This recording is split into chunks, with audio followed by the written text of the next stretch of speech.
Welcome back, everybody, to this episode of Hamilton Icons. I am joined by one of the top real estate lawyers in general in Hamilton, really, with Regency Law Group, Greg Mallia. Greg, thank you so much for coming on this week. Yeah, it's a pleasure to be here. Thanks for having me, Justin. Every time I do something new, you're always one of the first ones that gets the call. I don't know why. I get along with you. We have so much fun. We've always had a great friendship, and you're naturally good on camera. We were just kind of talking about this before we went live. Yeah, I appreciate it. I'm always the guinea pig, so Whatever goes You are. wrong here, yeah, you can fix it for everybody else. But yeah, we have had a good run, you and I, and being on this podcast is really cool because you always see these podcasts, and early on, I feel when podcasts became popular, I never really understood the allure of them. But now, having watched a few and then to be on one, it's pretty exciting because you really never know what's going to happen in terms of where this conversation goes because it's not scripted. Yeah, and that's the coolest thing. Like also hesitant. Like sometimes I'll have guests that want questions ahead of time, right? And I've learned that that's not good because they preload answers. But then also if I forget a question, because I don't want to be reading a list of questions. If I forget a question, then they're like, oh, you didn't ask me that quick. Can you ask me that question? And I'm thinking like, I just want it to be a natural conversation, right? And that's really what it is. So Yeah. yeah, But you're not the first, you're not the guinea pig on this one. I use a neighbor as a guinea pig on this podcast with the pressure washing business, Diego, who listens to these.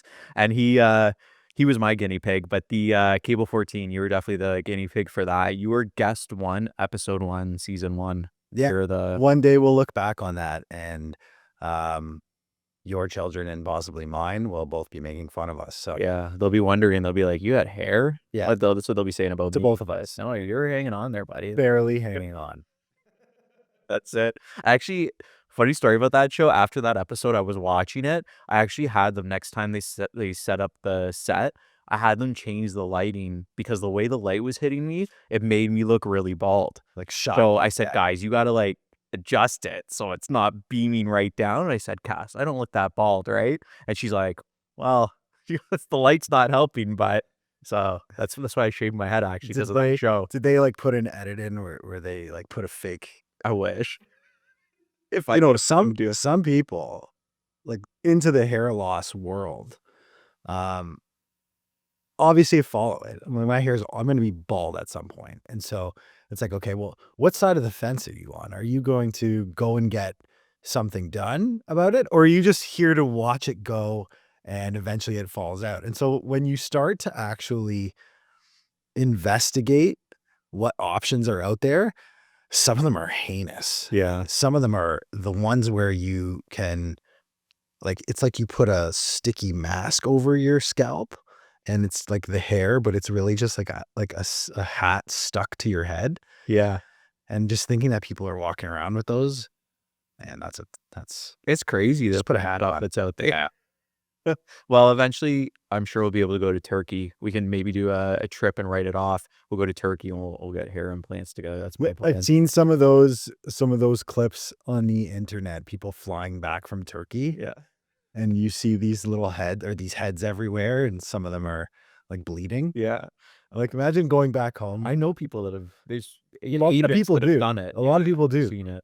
I don't know. That sounds like somewhere I just don't want to have to get to Yeah. in terms of making that decision. And I think I'd rather maybe just put a hat on. Yeah. See, or just shave it. You don't know. You got to see what the shape of your I'm already head's like. growing in the beard. Now the beard does get shaved clean sometimes, but I'm growing it in to like see what the offset would be like. Yeah. You have that going, which Yeah. is pretty good. Yeah, I'm still trying to figure out what to do, like how to finish it. Like when I get to the top of the beard, I'm still trying to figure out, like, I'm doing a straight line right now. Yeah. But do I start, kind of cutting it back? Do I You- blend it in? But I don't have the tools or the skills to do a fade. Start getting those like fill in those eyebrows and really like then maybe connect like a face mask. Just go for it. I know. Oh, that's foolishness. This has been the best opening conversation I've had. on this podcast so far. Really? About hair. Do we actually talk about topics? Yeah, we'll talk about stuff. I got some questions for you that I didn't prep you for. But the back on that, have you seen the one where they shoot lasers? The comb that has lasers. My friend uses it to like thicken his hair. It's a comb that blasts lasers into your hair. Part of me thinks like, how can any of this work? And then part of me thinks, how do do all of these businesses and all of these products just sell on baseless promises? Like, do any of them actually work? What does he say? He's been using it since we were in university, and his hair is held. So whether genetically he's as bald as he's going to get, or this stuff has actually worked, but he had thin hair and he's still doing it. And I think he uses Rogaine too. Well, there's tons of stuff out there. Like there's like the rosemary oil, and people have suggested to me to use a derma roller, which is like a little, it's supposed to stimulate the blood flow and like to the follicles in your head. And I'm not too much into the science of it. I probably know as much as the first page of Google might tell you, but at some point you've got to think like, why are we still going bald based on, like, we know there's products out there that work. We know they're not getting released. Yeah. And we know that in order to salvage what you have, you're going to have to spend a lot. So yeah. Oh, that's what they want. I mean, eventually. That's in my future, maybe. We'll see. Or, well, imagine like one day you walking into the office with hair. Patrick Swayze hair. It's hard. Hey guys, not even saying a word. Yeah. Pretty impressive. Yeah, that would be. And then all my headshots have to update. I just updated to the bald one. But yeah, so you're with Regency Law. Have you always been with Regency Law Group since you got licensed? What's kind of your path been to get to this point? Yeah, I became a lawyer in the US first and started out doing some criminal law there. Very briefly. I wouldn't even say it was a career. I would just say that a matter of months, which was awesome. As a young lawyer, not sure what to expect coming out of law school, it was working for the federal defender in Orlando. And so anyone charged with a federal crime has a right to aid. And I was Florida. Yeah. Yeah. A lot of early morning. I'll never forget the first time. So I had an interview with the head of the federal defender, and he said, "Okay, you're in, and let's get started. Meet me at Orange County Courthouse tomorrow at 6 a.m. A 6 a.m. appointment as a student is unheard of. I mean, now as like a functioning adult in the workforce, 6 a.m. is nothing to blink at. But I got up at 4:30 and drove to the Orange County Courthouse for a meeting with an inmate at 6 a.m. And that opened my eyes wide to like the justice system and the legal system, at least in the US. And so I could probably fill 2 hours of this podcast with stories. But that was extremely interesting. I remember having to put on a scabies suit over top of my suit. What which does that is mean? basically like a cheesecloth, a giant cheesecloth that goes over top of you because there was like a scabies outbreak and there's like fleas in the courthouse. Oh, it was just, maybe not scabies. Maybe I'm using the wrong, it's something. And I'll never forget putting on all the cheesecloth and then going into, which is basically like an interview room, and the inmate comes in and there was 3 chairs, one for the inmate, one for the lawyer. And the third chair, which was for me, just didn't have a seat. It was like just, those old metal chairs with the the cushion in the middle that was just missing. So I just stood. I didn't want to sit on it anyway. I just stood there the whole time listening to us debrief him on his case and him give us feedback, which is extremely colorful feedback. So I did that for a bit. That was really cool, really interesting, coming right out of law school. Moved back home, took a job at a prominent firm in Hamilton, did litigation for a while, and then decided after meeting my business partner at that law firm that we would open up Regency Law Group. And that's been going on 9 years now. So it's been a good run. Yeah. Yeah. I remember you guys got your new office now. I guess it's still new. It's been there for a while. It used to be a TD, right? Yeah, it was the TD Bank, for those who are familiar with Hamilton, across kind of from Augusta. So it's on Robinson Street and James Street South. And so even as recent as yesterday, someone pulled in to use the drive-through ATM, which is funny because 2 cars are parked under the ATM and then one is in front of the ATM. So this person could not see that the cars were just parked. He just Just other assumed. wait in line. And so I got out of my car and early in the morning and I go into the building and I go downstairs and, take off my stuff and get ready and come back upstairs. I glance and then the car was still outside. So as I opened the door, I was like, sorry, I just assumed you would be here for 10 seconds. You've been here for 5 minutes. This is a parking lot for a law firm. It's not a bank. This isn't a bank.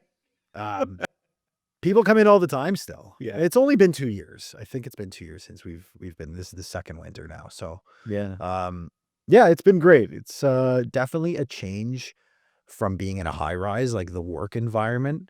When you're in a high rise office building, you really get, you feel like you're in a silo. You're not connected to the community. We are certainly connected. Oh yeah, that to the community location. down there. Yeah. And we enjoy it. Obviously it has some pros and cons, but mostly pros. So we're happy. No, that's awesome. And it's a beautiful office too. Every time I've been there, and we've walked to lunch a number of times, which I like too. The walkability there is awesome. Um, I just gotta ask. So you were in Florida. Yeah. Okay, here we go. Yeah. You're not from the States though, right? No. From Born and raised in Hamilton. I went to Florida because I didn't really plan to be a lawyer. I just kind of decided that you better do something. And what is the quickest thing you can do from the point of that decision? And so to be a lawyer in Canada, it's a bit of a longer process where you apply to get in well in advance, almost, if I remember correctly, more than a year before you're going to actually go. And so I had already been out of school, out of like post undergraduate for I think about a year, just kind of feeling out what I was going to be doing. And then a close friend suggested law school. And so I started looking into it. And I thought, well, I don't want to have to wait another 11 or 12 months here to get into Canada. Like, what are my other options? And obviously there's like Australia and England. I was intrigued by the US because the dollar at the time was par. It was around 2008, that subprime mortgage crisis that hit, and we were pretty much at par. And so, yeah, I put out a bunch of applications all over the US, and Florida seemed to make the most sense just for obvious reasons and proximity. And so I went. Yeah, that's awesome. Yeah. Where'd you see more interesting things, Florida or Hamilton? Walking the streets or In law. Did you ever do criminal here or no? No. I came up here and became a civil lawyer, doing civil litigation. Now I do mostly transactional work. So real estate law, some estates work, some employment. And we have a full complement of lawyers at the firm. So when stuff comes in, if I'm not the primary, I just delegate it and have someone who practices in that area manage it. So, yeah, the US was a colorful place, as you would imagine. You definitely get what we would consider the wilder stories, in criminal work.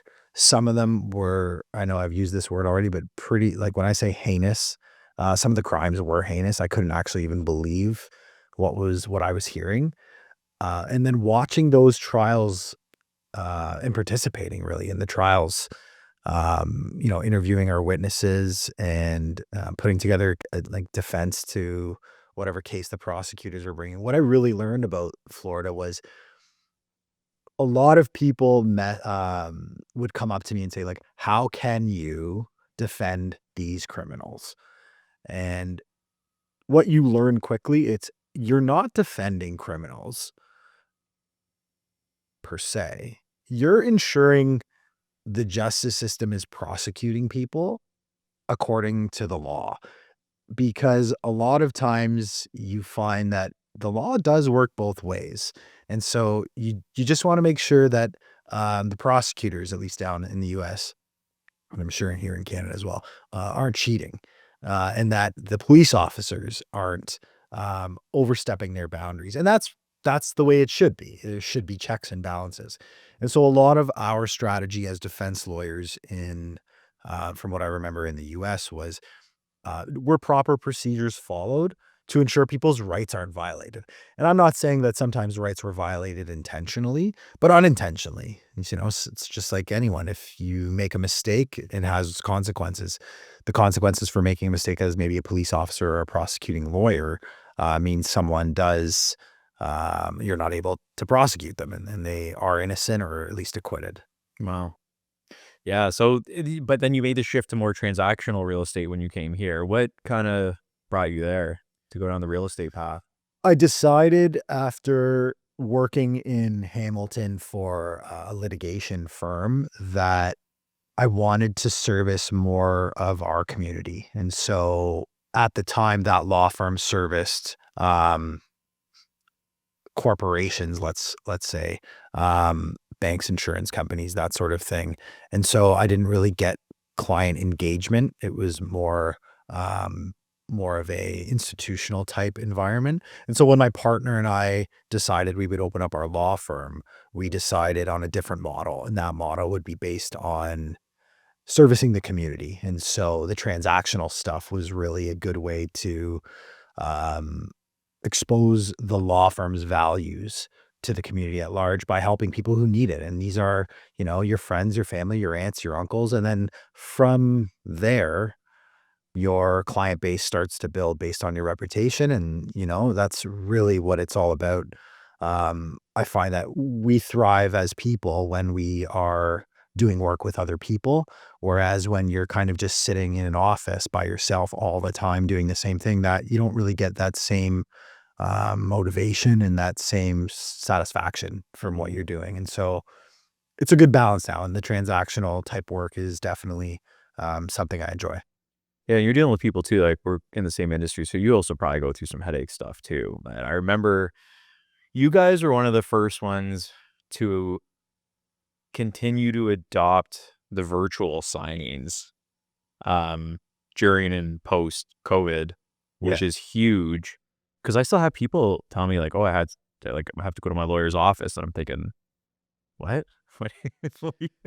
There's this, so lawyers are the last to the table in the tech world, for whatever reason. And I like it both ways. I like the lawyers who still dictate letters and then send them in an email. Um, I love that because I can tell it's dictated based on the language. Yeah. And then you fire off an email saying, sounds good, instead of, replying in kind. But those are lawyers who have been practicing for, 4+ decades, and they're used to that system, and that's the system that works, and they'll never change. What we saw in 2020 and for the better part of 21 was like a wild west in terms of law and technology. There was really no precedent for doing anything virtually. And so if you remember that list, the provincial list of essential Workers. businesses, yeah, came out, and I didn't know what was going to be on that list. Are we talking like just hospitals and, other what we would consider vital, like services for survival, just those places like grocery stores? But it was quite a comprehensive list. Um, and once law firms were given the green light there, my partner and I decided we better look at our entire system and adapt quickly. And it's always been with a lens of what makes sense for the client and what makes sense for commerce, and let's do that. And so are we allowed to do it? And legislation gives us that right. Does the Law Society mandate that we have certain, safeguards in place? They do, and we employ those. And I now just give the option to clients. So anytime a client comes in through a referral, where I'll respond either in writing or in person or on the phone, is we'll do it the way you want to do it. If you want to do it virtually, there are certain steps we have to take. Those are non-negotiable. But we're happy to have you in person. Like, we have our own business, we have our own building, we have our own parking, which is free, which is a big deal for people Huge. downtown. And it's not inaccessible. We're right off the highway and we're in the middle of the cities at the same time. So yeah, the virtual stuff is great. You do lose a little bit of engagement. Mhm. I do enjoy when clients come in and we sit in the boardroom and it feels like it did before, the virtual world hit us. But either way, I'm just happy as long as clients are happy and we're doing a good job for them. Like that's really That's it. the first important thing. Yeah. I agree with you that aspect of being face to face with people, because even my job before everything, like we now DocuSign everything, and clients prefer it. I know they do because do they want me to come by their house at 8 o'clock at night when they're busy with the kids or dinner, whatever it is, or do they just want to be able to Mhm. sign it, right? And so I find that I do miss, when we get a house sold, actually being with the client and then being like, oh, let's open some champagne, right? Like Bring it. when I drank, right? Yeah. With actually your partner, the first time I met him, we had a few tequilas at the Hamilton Club. That first time I met you guys. But yeah, no, the in person was so much fun before, right? It's changed. It And certainly has. And even with us, we used to give keys to people physically, and some offices, including ours, would maybe include a small gift when they come pick up their keys. And it's, that's satisfying. Now it's here's the lockbox code. Be on your way. I Which, never even thought of that. yeah, Yeah. courier and keys. Yeah, it changed the landscape of everything. We did become a less personal, and a less personable species here with the rise of technology, which that's obviously another conversation. But It's true. it would be nice to get back to some of the stuff that used to just be commonplace. Like you ever watch um, old clips or old videos of anything? Phones just don't exist in the way they do now. And do you really remember how people behaved when they were sitting in a waiting room at a doctor's office in 1994? Mhm. Do you remember what it was like to be in a car with four other people when phones didn't exist? Like, what did we do? Um, I find myself now in those scenarios almost embarrassed to pull my phone out when I'm at a meeting and I'm waiting, or I'm, you know, on a bus, on a plane, wherever you are, where it's easy to just, no one's going to bother you for whatever amount of time, and it's easy to just pull your phone out. I kind of feel, um, resist that urge. Be able to just be in the moment and be bored and maybe think about stuff, or contemplate something, as opposed to just pulling out your phone and going through whatever it is that your cycle is on your phone, be it social media or emails or photos or what have you, right? Mhm. Yeah, and it's so funny, I started watching, Million Dollar Listing LA, which started back in, like, 2009, and that's real estate when I started real estate around the same thing, and it was a flip phone, and everything was paperwork, and I'm watching this show, and it was almost like I was watching like, when I first started, it was almost nostalgic, and I was like, "Oh my god." We used to actually bring paperwork, and they'd sign it, but, you're right, it's become so like our phones, what did you do before that when you were sitting around? You know where still exists a little bit? And, this is when I was at the height of, like, drinking, when I used to go to, like, bars and just sit at the bar. And there's always other guys that sit at the bar that don't wanna be on their phones either, and you're having a beer and you're, like, talking to these strangers. Yeah. There's certain bars in Hamilton that are you get the usuals there, right? And unfortunately, I was a usual at a couple of them, but, um that's where I like that because it was like a connection of like, "Oh, I'm not just sitting at home on my phone scrolling. I feel like I'm actually out here talking to somebody," right? You need a break. Yeah. Yeah. Things change so fast, but, that's not bad. I know we're tight for time. I wanna get a few more questions in here for you. So Yeah. I know, um, how long you been doing this for now? You said 2009 you were called to I've the been a bar? lawyer for 12 years. 12 years? Or Yeah. oh, so we've almost been the same amount. I've been an agent, yeah, 13 Yeah. years. It's Yeah. around the same. So, what's, like, your favorite part of the job? I think, my favorite part of the job is probably the unpredictability of what is going to happen on a day-to-day basis, and that's a double-edged sword. Some days you wake up just praying that nothing is going to, like, um, derail what you have planned, um, and that's the negative. The positive is something amazing could happen today that could change my life. And that is why I know I'm in the right career, because I don't think that I could go back to being in a job or a career where what's going to happen and it's never going to change. And so um that's why I'm really happy about where I am now. It's anything can happen, and just hope that if you do the right thing and you keep your head down, most of those things will be positive. And so Mhm. um obviously in that bubble, it's really just like the interactions with everybody. It's interactions with the people that you work with. It's interactions with the people that you do work for, your colleagues, all of that stuff. Like as you start to get into, 10, 15, 20 years, I think you start thinking about things like giving back, legacies, um, what will you look back on and be most proud of. And that maybe starts to shape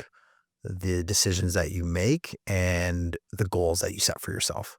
Yeah, look how big your firm's gotten, right? Like, how big are you guys? How many lawyers do you guys Yeah, have? we've grown and retracted and grown again. We started with 2 lawyers and 1 staff, and we are up to, in total, I think, so we're hovering around 20 people, lawyers and staff. And Wow. so, and again, retracting and growing and retracted depending on what's happening at any given moment. And that's satisfying too, knowing that you've fostered and created an environment for people to come and be able to rely on to feed their families, which is also really cool. They're awesome people because I know I've dealt with a lot of them. You got one law clerk there that I love. She's always so good to work with. I try and get the best ones, Yeah. because you have to work with each. I say to them all the time, like, um, we are going to see each other 40 hours a week for however long you work here. And that's guaranteed. So you may even be spending more time with each other than you are with your significant others. In most cases you are. I want you to be happy here so that you're happy at home, because what we want to have is you going home satisfied and pleased with what you're doing during the day, because that means you're better for whoever you need to be at home. And then you're refreshed and you come back to work ready to go. Um, a lot of times you don't see that, and that is something that is not lost on us. So we definitely foster a good work environment because that's important for retention, and just it's healthier. Yeah. Yeah. And it's true. And you guys also go through some pretty stressful situations. Like, I don't know whether you guys interpret it as much because it's not your problems. You're just helping to solve the problems that come through the door for people. But there can be a lot of tense closing days, right? Where Yeah, yeah. things are down to the wire. And then you guys are dealing with the brunt of people's emotions on these incredibly large purchases. Like, I deal with it, but when it comes to closing, there's not much I can do, right? Like, as the agent in our hands, it's all on you guys, really, right? Unless you ask us to get involved, unless you ask me to get involved and try to reach out or something. But In the context of a real estate transaction, yes, it does fall. The responsibility of ensuring everything is properly managed typically does fall on the law office, typically on the closing date or just before. The important thing to know is no matter who you're working for and what you are actually doing, is you can't lose sight of the goal is to complete this. If that is achievable, you do it in a way that um, is the least disruptive or in the smoothest fashion. Sometimes when a closing cannot happen, it's really pivoting and giving your client and whoever else may be involved, anyone who has a vested interest, the realtors, the insurers, the lenders, giving everyone their options and what your recommendations are to manage the situation moving forward. And sometimes those are difficult conversations to have. I think it's important to understand. And again, something we impart to everyone in our office. Um, every single person you work with is likely only having this transaction as part of their life at this very moment, most of the time. You may have several, but you cannot pay less attention to one because you have other things going on. you have to really put yourself in the person's shoes who's going through it so that you can properly assess what they're going for. And that really means getting yourself into their psyche. Who are these people? Is this a young couple who's never done this before and maybe is a little scared? Maybe you need to react a little bit differently to certain things that happen and present them in a way that lessens the burden or maybe just comforts them a little more. Is this a seasoned investor who just wants the details and quickly?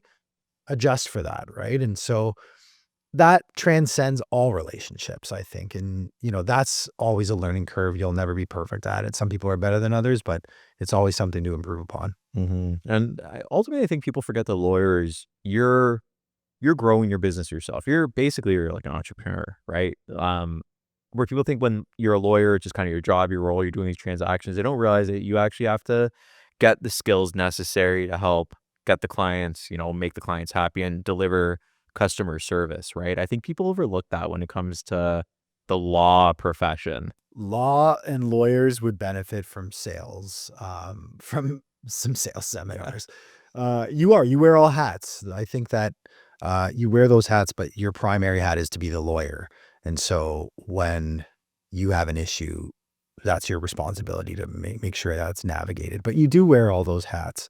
That's what keeps my hair falling out. But you know what? It's not gray. That's the good thing. I know. I don't think I'm a candidate for gray. It's just I'm gonna end up like Homer Simpson, with just like the wisps on top. Just owned over. Yeah. Yeah. I'm graying my beard now. It's my wife or my job. I don't know. It could be either one.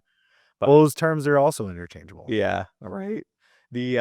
So in terms of challenges with your job, like what's what's sort of the biggest challenge that you find is going on right now with real estate law or in general? I think there's a lot of ways to answer that question. One way is we don't have that same stability and predictability in the market. And so when you don't have predictability well, you seldom do, but when you don't have stability in the market, um, everything seems to be more volatile.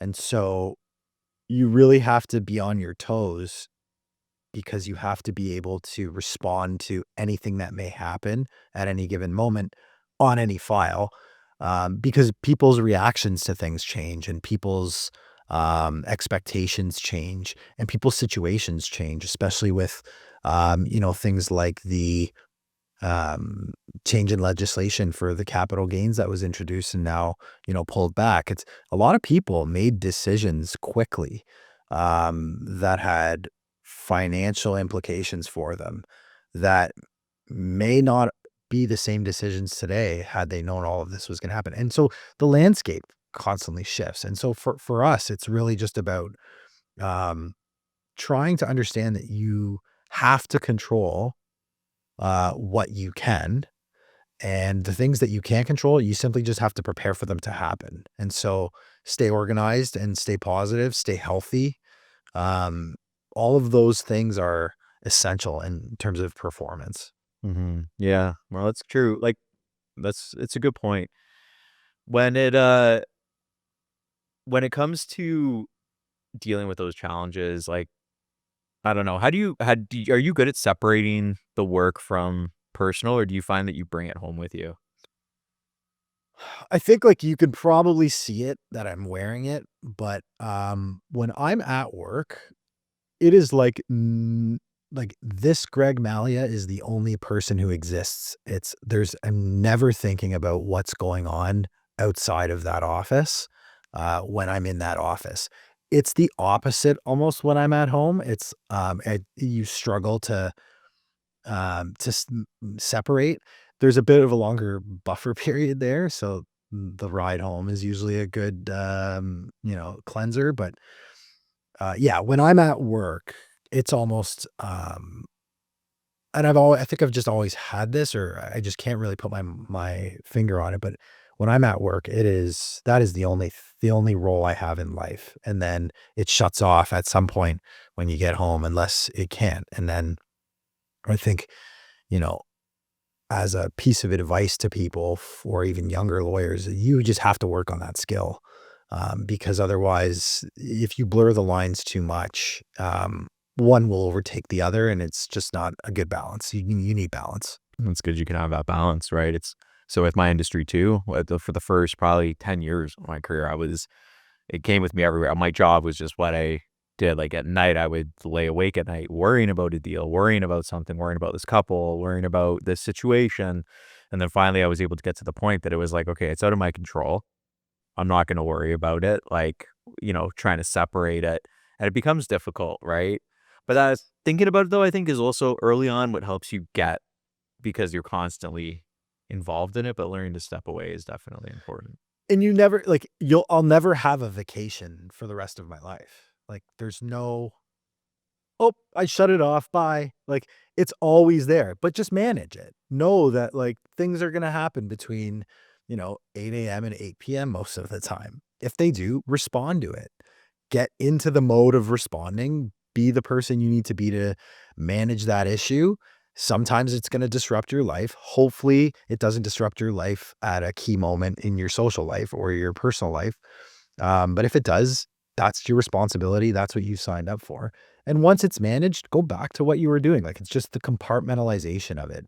I've stepped away from countless scenarios where it's just, excuse me for a minute. I just have to, be on a call or, look at something on the computer, and you're just gone for an hour, and you come back, and the key is everything great? Everything's great. It could be on fire, but it's fine because you're back and you just step in and step out. The earlier I think you recognize that as a professional, you'll never like shut it off. The easier it is to get away. So it's just like you work, but you're away. And sometimes like if, the time zone changes, then you work at a different time of the day. And it's just part and parcel of the job. Yeah. No, that's true. I was thinking about when you were saying like the 8 to 8, I was thinking how many times I've called you on a Saturday morning. Not that I'm going to encourage people to call you on a Saturday morning, but Everyone does. It's always the first day you're on vacation, you get the wildest things happening. And the weekends and the holidays, the Victoria Day Mondays, the Easter Mondays or Good Fridays, all of that stuff.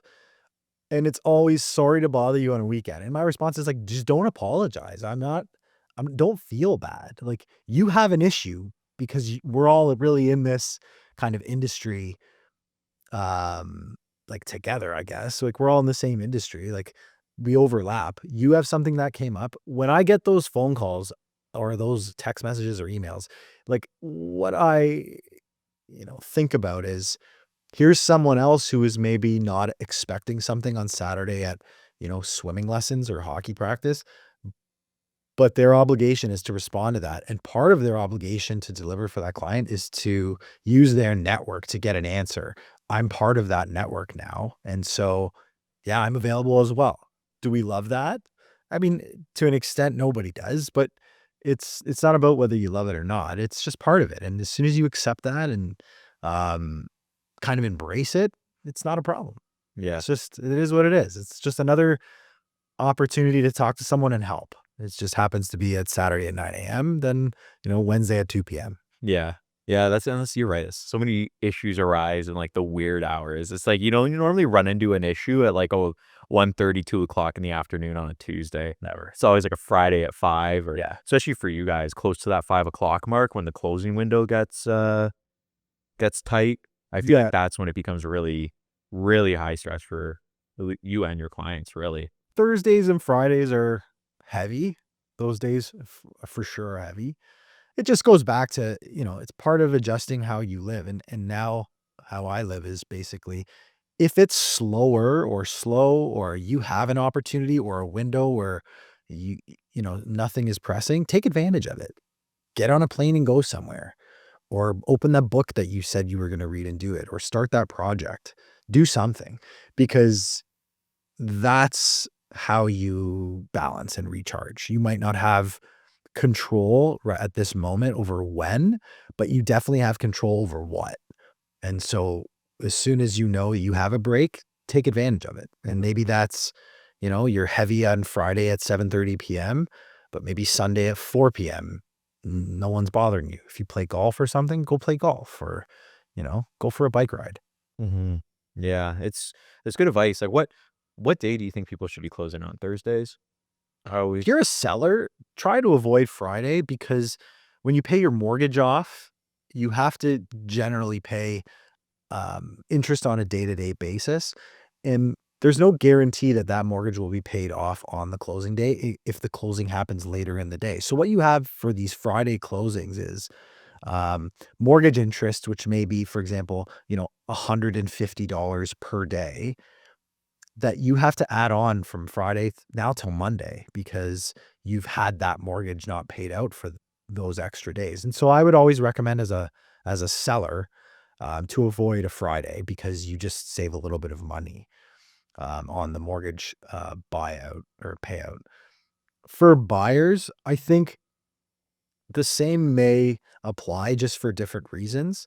Um, if you close on a Friday and something goes wrong, we're now on a Monday. And so the whole weekend has to be, arranged for. If you have pets, if you have someone that has to like some arrangements that need to be made quickly, well, you now have to, make arrangements for 3 days instead of one day. So Friday closings are typically convenient for the clients, and I understand that. But when things go sideways, it does make things a little bit more difficult. Mhm. And can you close an escrow over a weekend? Escrow closings are a special thing. And the reason why I say that is escrow closings typically depend on the lawyers involved and what their comfort level and risk tolerance is. An escrow closing is typically just an agreement that money can be released to the seller. The buyer can get possession of the property. But the property isn't registered in the buyer's name because the time to perform that registration has lapsed for that day. And so you end up with this kind of level of comfort and trust amongst lawyers as to what an escrow closing and its terms looks like. Um, it's always good to, know the other lawyer on the other side and hope that nothing goes wrong with the property if you are doing a last minute escrow closing and crossing your fingers, which we never Mhm. do. Yeah, Yeah. we did, because I know in my house, we had to close, like, my last purchase, we had to close an escrow, and I remember because it was, like, getting to 5 o'clock, and we're sitting there with the truck waiting because they didn't wanna pay the bridge because interest was so high. I think it was, like, a 15% or 14%, whatever, Mhm. bridge. I was like, it was gonna cost me, like, $1,500 just to do the bridge, like, just to open it, and I was like, "You know what? I'm just gonna close on the same day," which I've never done in my life. It's a tough one. Yeah, Yeah. we closed, thankfully, we did it so we can move in. We moved in Thursday night, and then I closed Friday morning. I know we got the email from you, which is another good thing too. A lot of lawyers, when, they don't like, when if my clients have a lawyer that they wanna use, they've been using for years, I never get a notification when the deal closes. Yeah, nobody's perfect. I mean, our office certainly is not, but I get one every time from you guys. It's I fantastic. typically follow like the common sense rule, which is this is a service industry. You're providing a service. People who are involved and who have an interest in the deal need to be apprised of what is going on. And so it's just a rule in our office. Once we close, make sure the referral source is aware. And to some extent, make sure the realtors and the brokers are aware that it's closed so that they can do their post-closing, administration. A lot of times we get questions like, did this close? Did this close? Did this close? From those parties. But typically like our policy is once it closes, notify everybody. Yeah. No, I like it because even just being able to congratulate them or text them or message or like, drop something off, right? Yeah. It makes a big difference than just, trying to, like, I hate messaging people. "Oh, did it close? Did it like, I hate messaging people because then I feel people think that I'm like, "Oh, am I gonna get my money? Did it close?" Like, I feel like that's how it comes off, When right? I get those So messages, did this close? For example, I look internally and say, the reason this person is asking is because you didn't properly manage their expectation and give them the information. Now, is it reasonable to think I have to do that every single time? Maybe, but if you think that way, then more often than not, you'll get that message before you have to ask. Mhm. And so don't think of it as bothering whomever it is you're texting or inquiring with. Think about it as this is a logical thing that I should know that you should be telling me. Yeah, but Right. I'm saying even texting, like, the client, like me, when I don't like Right. texting my buyers or sellers being like, "Hey, you did it close?" Like, that's what I like about you. you're like, hey, this closed. And I'm like, oh, this is awesome. Okay, now we can start our closing procedure. Let's get the, send them a message. We can send them something, right? Like take care of them that day. Yeah. So it makes a big difference. I appreciate it. Yeah. Well, you're welcome. I feel like I've kept you longer than you were. Oh, wow. Yeah. And we I feel like we're it still, flies by. it does Like, fly when by. you told me how when you had to be back, you're gonna be late for an appointment. Do you have to go? I have a few more. You got one more question? Yeah, one more You got one more question? Yeah. If Greg now had to go back and tell little Greg something when he first started practicing law, Okay. So we're going back 12 years. yeah, little Greg, what would big Greg tell little Greg? When I first started What practicing, advice would you give yourself? Like, I think I would give myself the advice of learn as much as you possibly can across as many different disciplines as possible, be it real estate law, family law, criminal law, because you never really know when you're going to need those skills. Likewise with contacts, master the art of the slow play. Simply put, a contact today may be, 1 in a million, but that person or that contact tomorrow might be, a gateway to, a big thing for you. And so those two pieces of information, which is always, embrace new information and new knowledge, and ensure that the contacts that you make and the people that you meet, you just foster those relationships without a timeline. Because at some point, these people might be your colleagues, they might be complete strangers and stay that way, but you just don't know. And so master the slow play. That's kind of what I would say to myself, 12 to 15 years ago. that's incredible advice and it's good you recognize that because you're not in the business for a year or 2 years.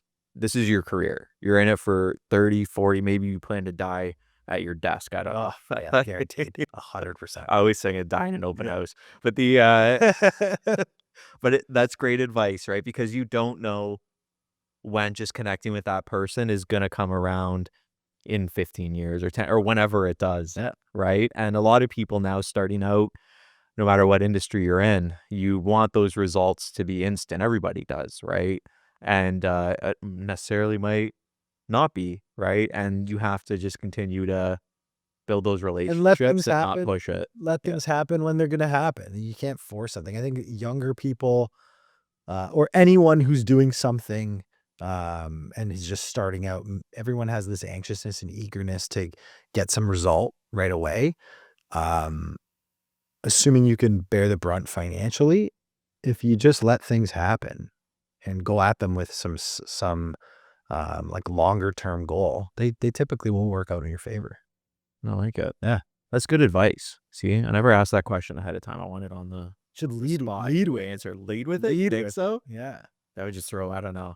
Then edit it out if it sucks. Like, I asked one person, I had to edit out like 2 minutes of thinking about it. But no, that was a good answer.